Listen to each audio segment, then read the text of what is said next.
Okay. Good, Alana? Okay, great. Hello and welcome to the House Progressive Caucus. It is Tuesday, April 4th. Happy birthday to my mom, whose birthday it is today. And we're here today with the House Progressive Caucus and a few guests to talk about the large housing bill that has moved through the Senate, and we'll get to that in just a couple minutes. But first, I want to give a brief update to the caucus on just a few logistical things, and then we'll do introductions, and then we'll get into the policy issue at hand. So just for caucus, notes were sent out, but we have our same floor schedule from now until the end of this session. And we will have a quiet week this week on the floor, thank goodness, after a very hard crossover season with very long days in committee and on the floor. I also want folks to know, just a quick reminder on decorum on the floor. I did not see this in our caucus, but I said I would share it with our caucus as well. I think we all did a nice job on this. But sometimes when things get long on the floor, decorum goes out the window. So just be mindful of all the different pieces, line of sight between the speaker and the member who's addressing a bill or a question on the floor. Cell phone use, even water bottles on desks, all that kind of stuff. We want to make sure we're still putting our best foot forward with decorum. There's a few training opportunities. I know we get a lot of email from NCSL and CSG, which are the two national nonpartisan organizations that support state legislatures, but there's a lot of training opportunities. So just a real reminder, especially to our new members, that they offer a lot of funding to help get members there, but also there is a fund through the Vermont legislature to help with travel as well. So if you're interested in anything, do either reach out to the speaker's office, or I'm happy to help with that as well to make sure folks get where they want to go. And we have new pages starting today, which is always fun for the next 6 weeks. So we, as per usual, our caucus is quite friendly to them, but please be kind. It's their first day. All right. And so with that, let's go around and do introductions from everyone in the room. We'll just go around the room. And I'll start. I'm State Representative Emma Mulvaney-Stanek. I use she, her pronouns, and I am the caucus leader for the House Progressives. And I'll go to my... Good afternoon, everyone. Representative Taylor Small, she and her pronouns from Winooski, and the Vice Caucus leader. Representative Brian Sheena from Burlington. I use they, he, or she pronouns as long as it's used with respect. And House Healthcare Committee. I don't know what else. Whatever you want. Whatever I want. Well, no. What I do want to say is that I'm gonna step out in a minute because I agreed to serve food at the Poor People's Campaign rally with the People's Kitchen. But I am gonna jump on Zoom and have my earbud in and be listening when I go over there and while I'm there. So just so people know, I am paying attention, because I'm concerned about what's going on with S100. And just so you know what we're doing here, it's not a secret. These are called short form bills, and I'm going to hand them in today. So I'm having legislators have a chance to sign on. So that's just, I won't talk about them and take up time, but that's what that is. So thank you. Esme, do you want to go? Sure. Hello, my name is Esme Cole, and I'm a representative. I serve on the House Agriculture, Food Resiliency, and Forestry Committee. I use she, her pronouns. Great. My name's Sarah. I'm the legislative assistant for the Progressive Caucus, and I use she, her pronouns too. Hi, everyone. Katie Gallagher, she, her pronouns. I am the Sustainable Communities Program Director for the Vermont Natural Resources Council. Thanks so much for having us. Hi, everyone. My name's Carrie. I use she, her pronouns, and I'm the legislative intern for the NRC. I'll go back to Renee. Yeah. Renee Carpenter. I use she, her pronouns.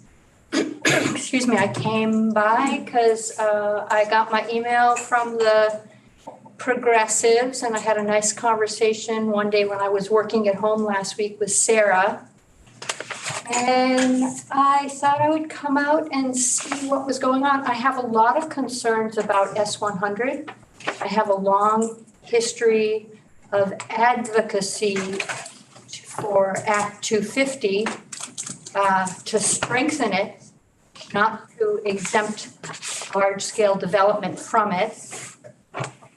And frankly, I found the progressive message email to be very confusing, even though I'm highly well educated on S100 and the issues. So I came for clarity.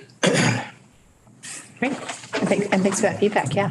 Let's go this way and then we'll come back. Yeah. Good afternoon. My name is Peter Gregory. I'm Executive Director of the Two Rivers Ottaquechee Regional Commission. Representative Kate Logan, I use she and they pronouns. I'm from Burlington. Hello, Representative Troy Hedrick. He and him pronouns work well for me. I'm also in Burlington. Great. And I also represent a part of Burlington. We have a lot of Burlington reps here. Great. Well, with that, let's dive into the question at hand. So S-100 is a bill that passed out of the Senate just the end of last week. And it is a big housing bill. And since we are a House caucus, we have yet to, really get into the details of the bill itself. And so our purpose today as the caucus is really to start to learn. We don't have a formal position on, which is probably why our communication was a little, and thank you for that feedback, truly. Maybe it was not as clear as we would like it to be, because we're really at the place of fact finding, if you will. As a small caucus of 5 members, we also don't have a member on the housing committee in the House. So this is also our attempt to sort of proactively learn what's in there. Also, what other issues were raised along the way that might get raised again in the House, and that we can then form a caucus position if we collectively have one, and again, largely take this opportunity to ask questions and really understand what ultimately passed through the process. So, to help. Oh, Kathy, we didn't introduce you. Sorry. Let me pause before I say more. And Kathy, please introduce yourself. I'm so sorry. No worries. And I'm sorry that I couldn't be there in person. My name's Kathy Beyer, she, her pronouns. I'm the Vice President for Real Estate Development at Evernorth. Thanks. Great. Thanks, Kathy. And we often have Zoom folks. Sorry, that was totally on me not to remember our hybrid setup. So to help us with that conversation are people like Kathy and Katie and Peter here to help us understand what has gone on so far.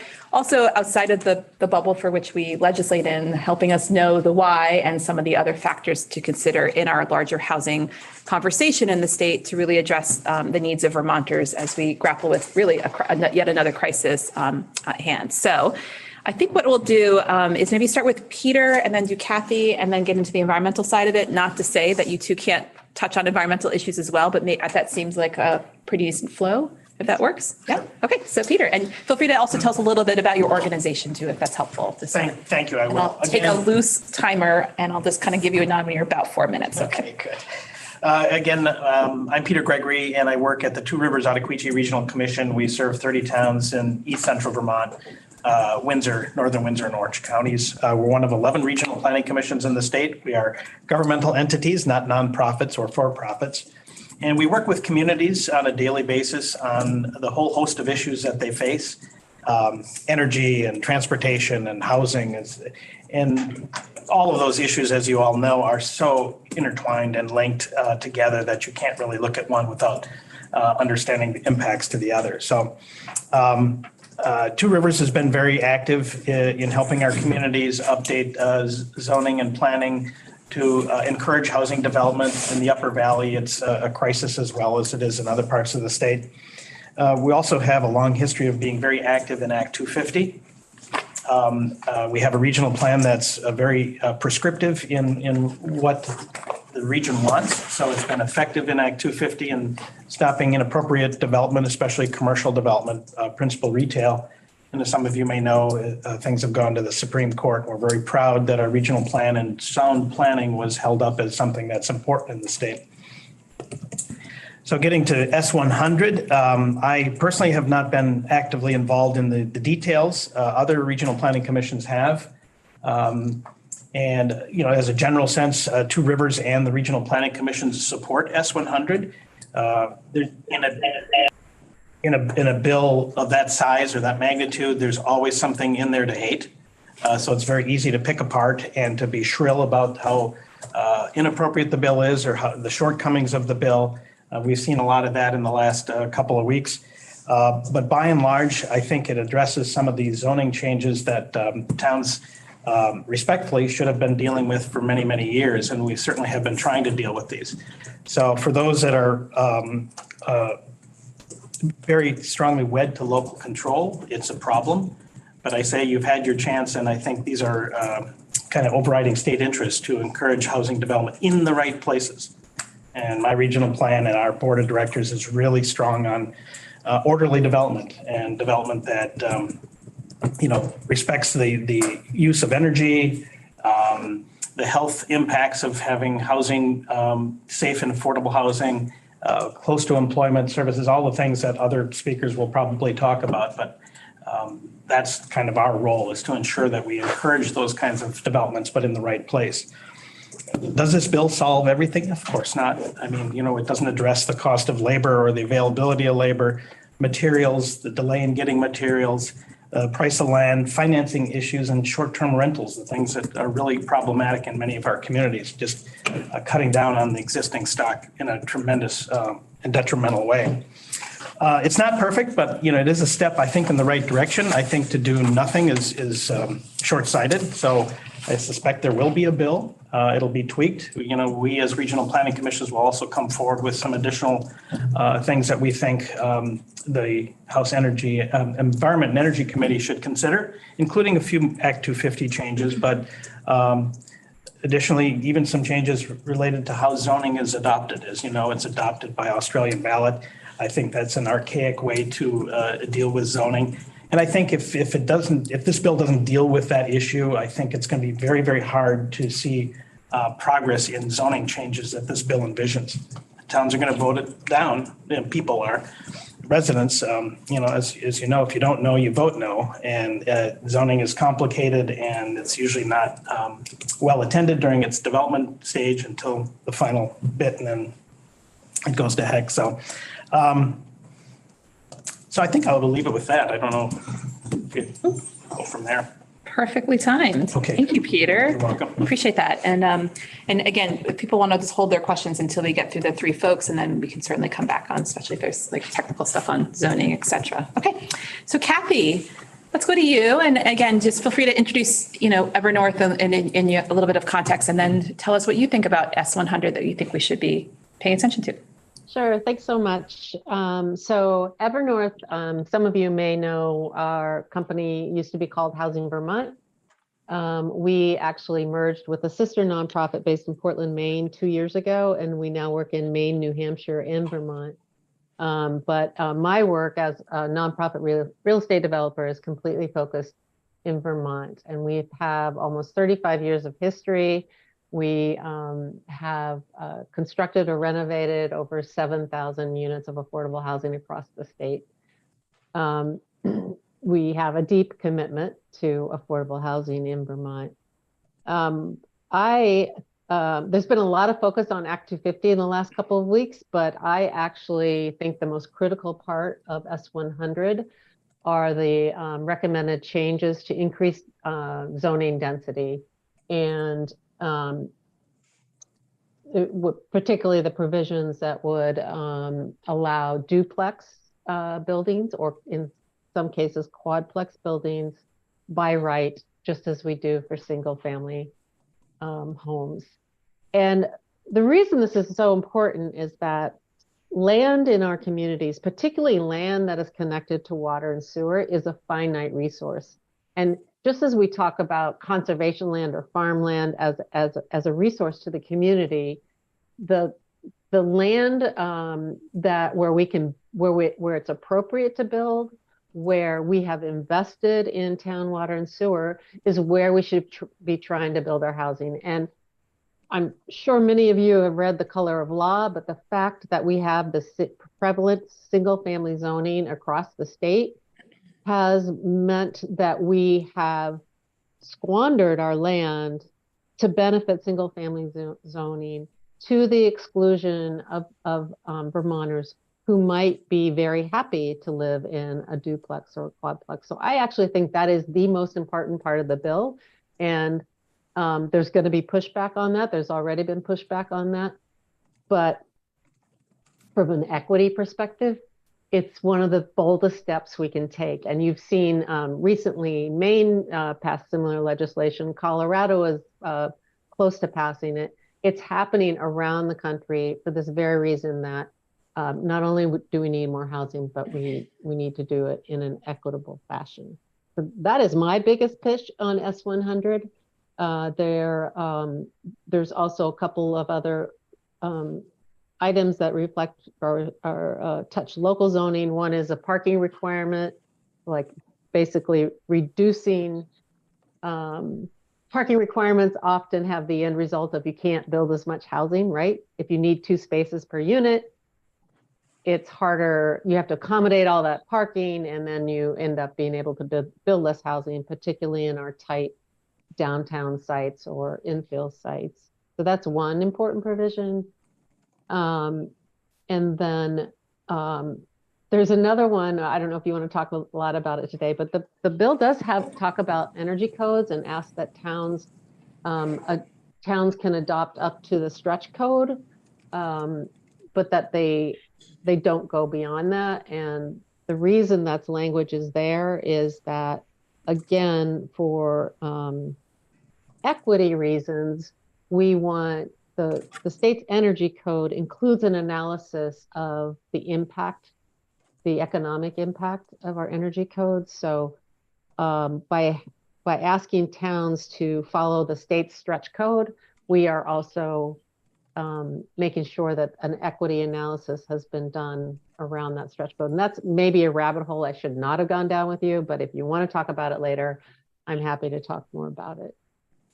I can answer questions about the Act 250 provisions if you like. I did not spend a lot of time. It was hard to keep track of where we landed. I think I understand where we landed.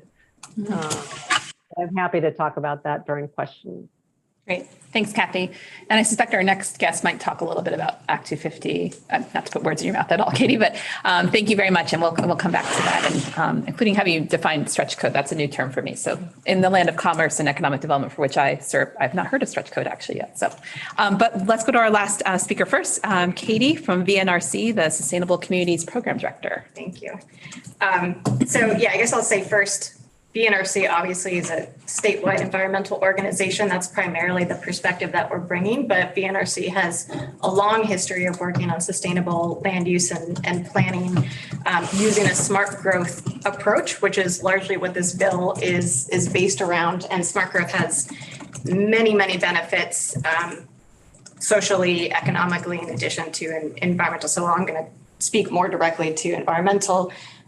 Peter and Kathy also kind of touched on some of the other important pieces of where we locate housing and how we build it is really, really important. So we started approaching this conversation for this legislative session with a number of different partners last fall. We are trying, to come to the table first and foremost to address the fact that we have a housing crisis. But secondly, I think it's also really important that housing policy is a climate policy. And this is something that I think has been missing a lot from the climate conversation. When we don't plan for development, we allow homes to be built out and out and out. And oftentimes, as Kathy mentioned, this is a result of our actual zoning. We are enforcing and sometimes mandating the fact that you need to have a certain amount of land where you can only build a single family house, and you need a certain amount of parking. And so as a result, we are requiring people to consume land that used to be farms, that used to be forest, that requires people to drive further out, requires people to own or have and maintain a personal vehicle.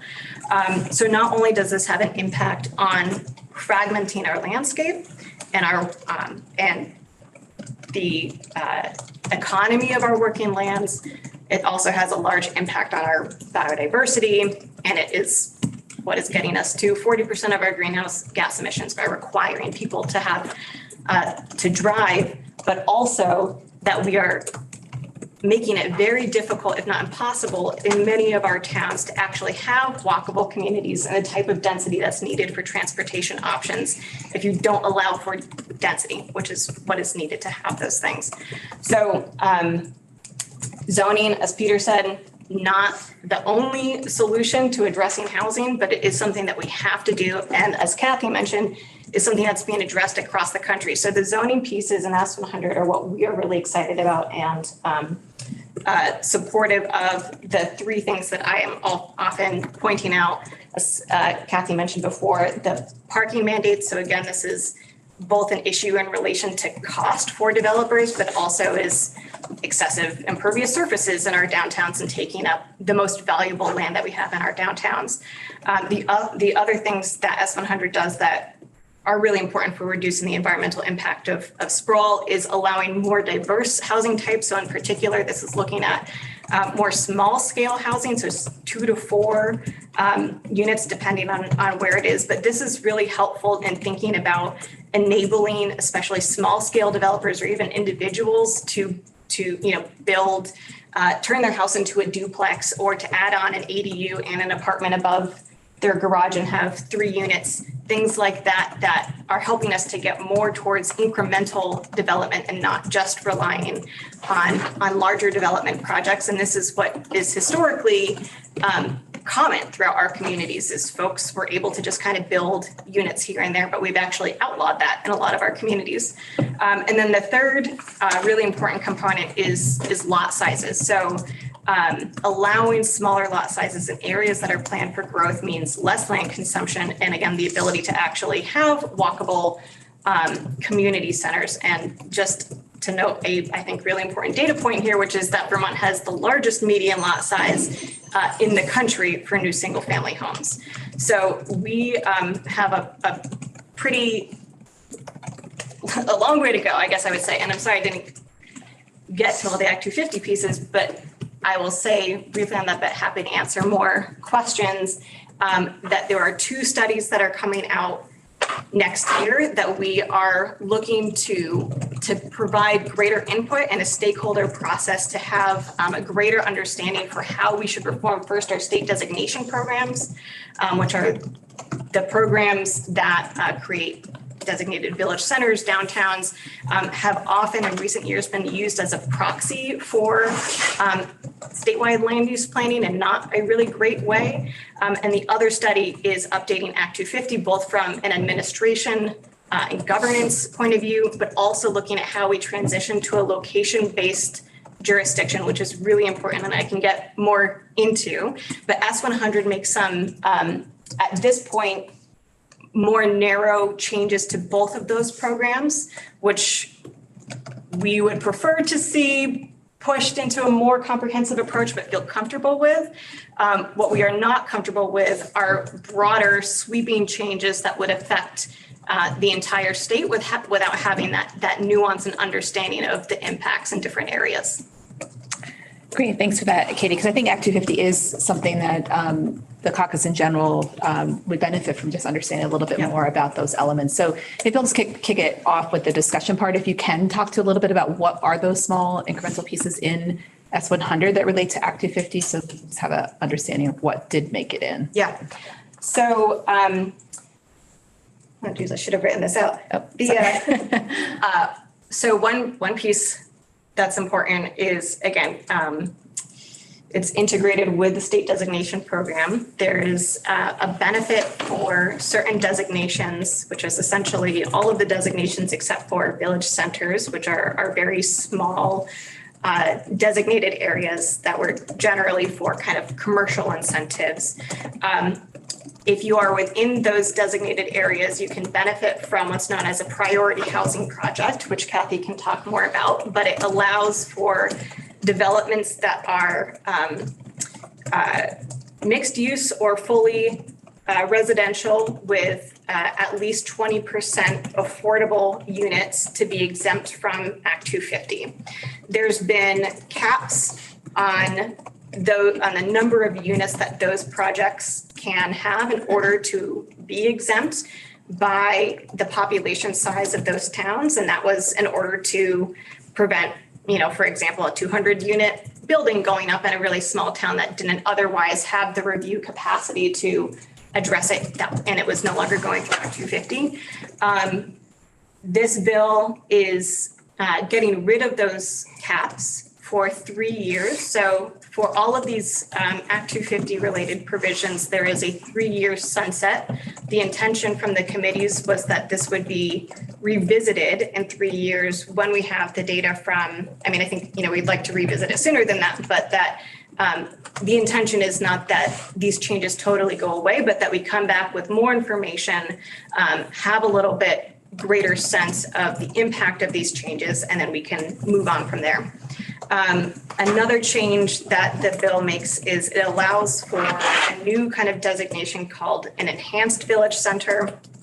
So a village center generally that has planning and zoning and staff capacity can apply or can apply for the designation, and then they would also be eligible to get a priority housing project exemption.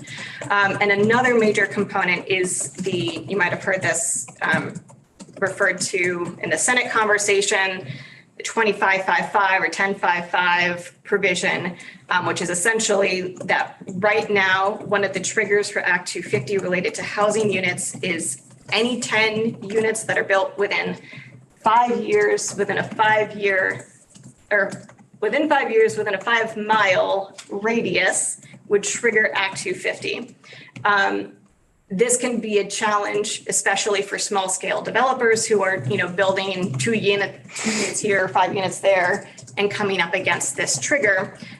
So the bill increases that trigger to 25 units within designated areas.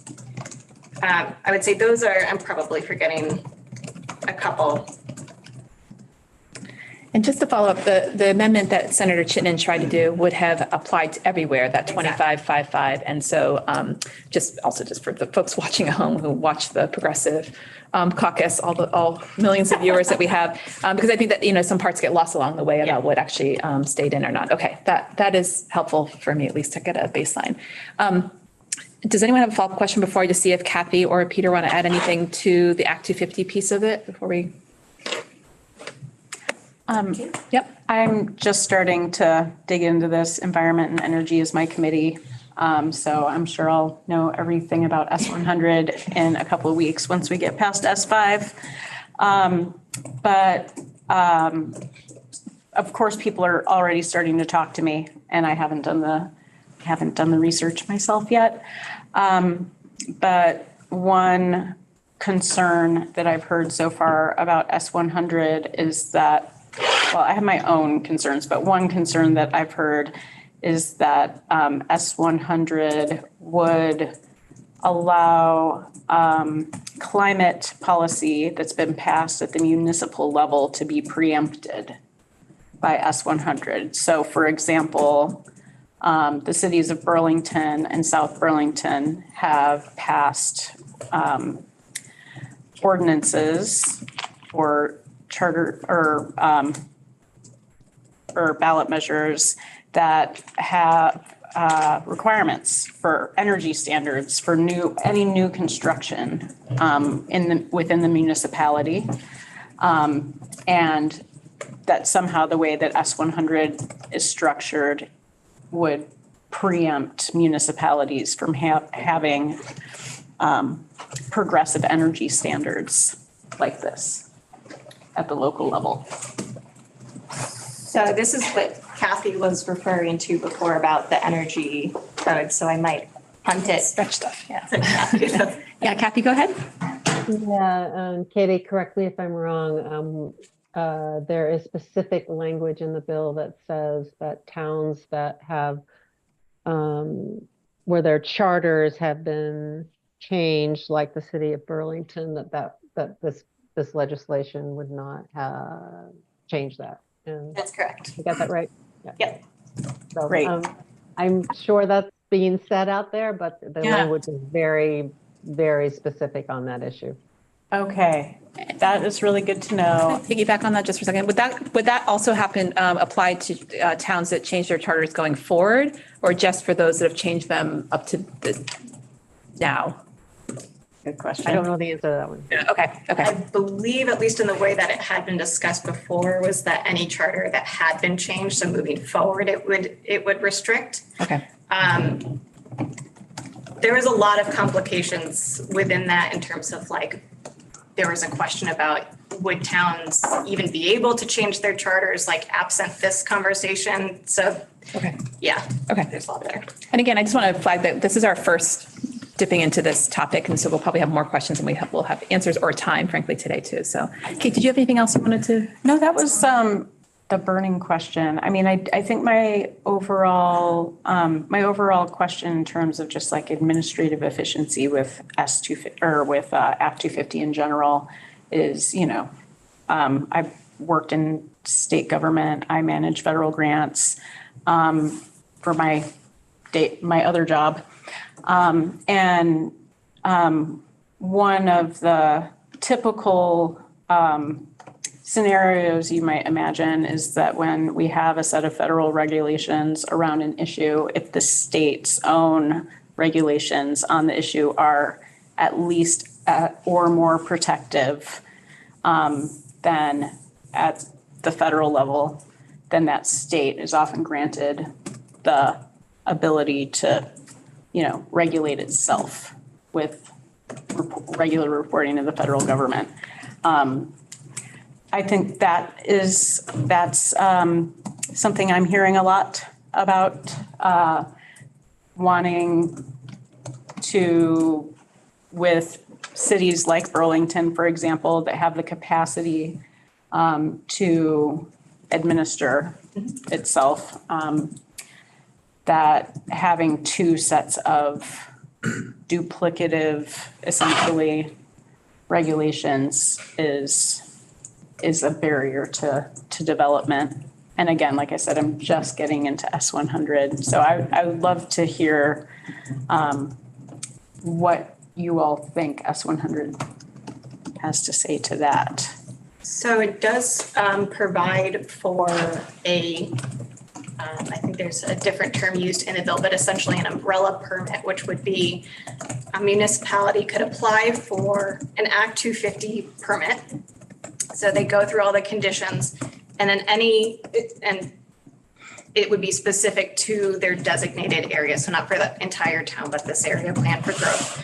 And then development within that would just have to apply for a permit amendment. So they wouldn't have to go through all of the conditions of Act 250, but just apply for that permit amendment with essentially 90% of the work and the fees already taken care of. So that is my understanding. And I'm not sure though, because that's been in there for a while, but I've still kind of heard this concern about municipal delegation and how to address that. So I can't speak to whether that actually addresses that concern. Okay, but thanks for flagging that. Okay. Appreciate it.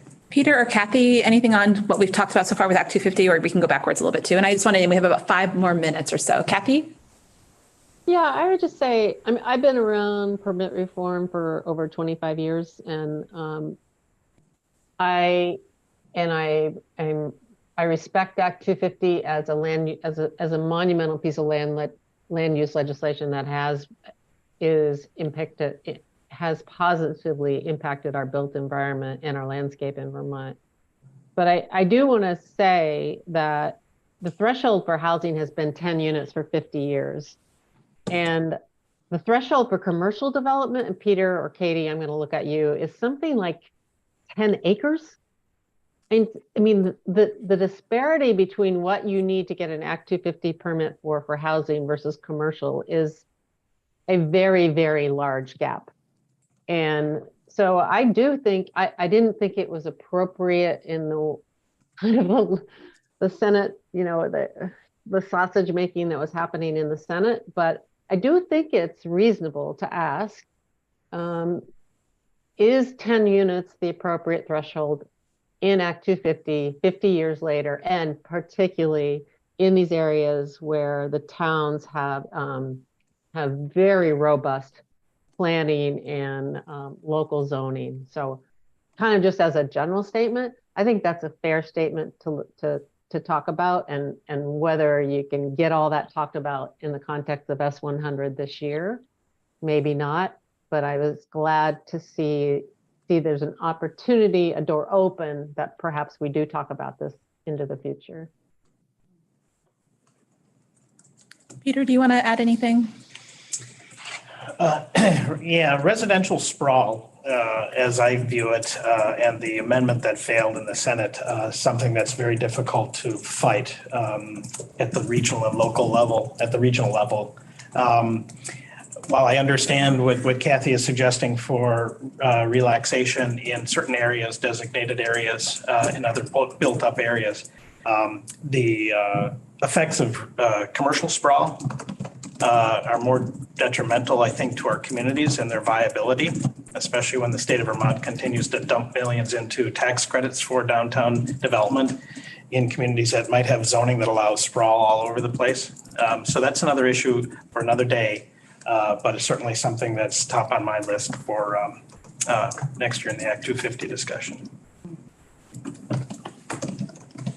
Touching on commerce. Okay. Okay. So we only have a couple more minutes left. So is there anything else that our guests want to say? And I think I'm just going to close with two things I want to flag for our larger housing piece. But is there anything else our guests want to add before putting the intern, if you want to add anything as well? Thank you, though. I would just add another, especially in the Burlington, South Burlington area, and concerns that we've heard is related to essentially for some of the zoning provisions in the bill kind of categorize the smart growth areas as those that have access to water and wastewater connections. For some towns, those connections are much broader than where we actually want development. And so there's been a lot of intention and language added to the bill to try to narrow that as much as possible. So it's essentially a municipally determined area. So it's not just if you have water and wastewater, it has to meet several kind of criteria, and municipalities can decide where that is. So I would just say that is the intention, and we would be happy to continue to work to try to make sure that that is actually what's happening. Mm-hmm. Great. Okay. Any final words, Peter or Kathy?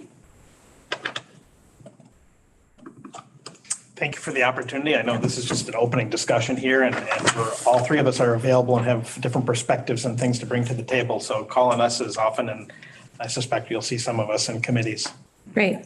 Well, before I just end with a couple of just quick comments that don't represent the caucus necessarily, but things that at least are in my brain around housing in general. I just want to thank our guests for being here. This caucus really does try to bring topics that are about to come to the House and to really dive into it. So we have a depth of knowledge. As you know, we have 5 members, so we're not on every single committee. So we really appreciate and rely on dialogue to make sure we are getting into the details of policy. And the thing I was just going to close about is that, of course, S100 and just part of the larger discussion around the housing crisis is only one piece of it. And certainly progressives in general have talked often about all the other intersectional issues around addressing short-term rentals, which I think Peter mentioned before, the issue of such a staggering number of vacant houses that are not even being used, and addressing policy that from that regard about just underutilized housing stock that we have out there. And of course, around the justice issues of just cause eviction and other housing rights for people trying to stay in rental housing. So there's other components larger than this S100 bill that I think are just part of needed policy in this larger biennium if we're really going to address the crisis and not just around the development side of it of creating more housing. So that's Emma's comment. I don't mean to speak for my caucus, but you can correct me if I'm wrong. But with that, we got to run back to the State House and hike back that tall little hill. So thank you again, and we can go offline. Thank you, Alana. And Alana, we didn't introduce you. I'm so sorry. Thanks, everyone. Our amazing clerk over here, Alana.